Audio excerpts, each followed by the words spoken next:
Health ఇన్సూరెన్స్కి ఒక స్పష్టమైన విధానం లేకపోతే మాత్రం ప్రమాదం. ఇప్పుడు మనకి ఆంధ్రప్రదేశ్లో అమలు చేయబోతున్నారు. ఆల్రెడీ హెల్త్ ఇన్సూరెన్స్ పాలసీలు తీసుకున్న వాళ్ళకి తెలుసు. మనం ఇన్సూరెన్స్ తీసుకుని ఏళ్ల తరబడి ఎందుకు కడుతున్నాం? కష్టం వచ్చినప్పుడు గబక్కన హాస్పిటల్లో జాయిన్ అయితే ఆ కార్డు చూసేస్తే చాలు వాళ్ళు చేసేయాలని.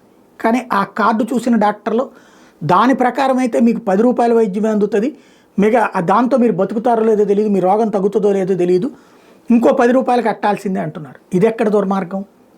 నెంబర్ 2 వచ్చేటప్పటికి అదే హాస్పిటల్కి సంబంధించి వాళ్ళు ఇచ్చిన రిపోర్టులో ఏదో ఒక ల్యాబ్స్ని చూపించేసి వీళ్ళు ఇన్సూరెన్సే ఎగ్గొట్టేస్తున్నారు. మనకి చావు బతుకుల మధ్యన ఉన్నప్పుడు పనికొస్తుందన్న ఇన్సూరెన్స్ 100లో 40 మందికి పనికొస్తుంటే 60 మంది ఇబ్బంది పడుతున్నారు. ఇది మనకే కాదు, బ్రిటన్లో ఎన్హెచ్ఎస్ పేషెంట్స్ కారిడార్లో చనిపోతున్నారు. NHS patients dying in corridors and going undiscovered for hours. ఇది తాజా reports. Patients are dying in corridors and sometimes going undiscovered for hours while sick people are being left to soil themselves according to a damning report into the states of the NHS.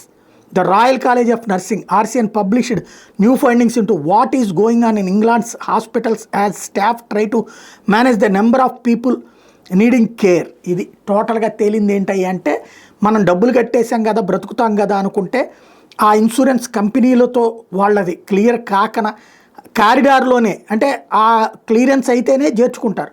అలా కాకపోయేటప్పటికి అక్కడే చచ్చిపోతున్నటువంటి వాళ్ళ సంఖ్య బ్రిటన్లో పెరిగిపోతుందట.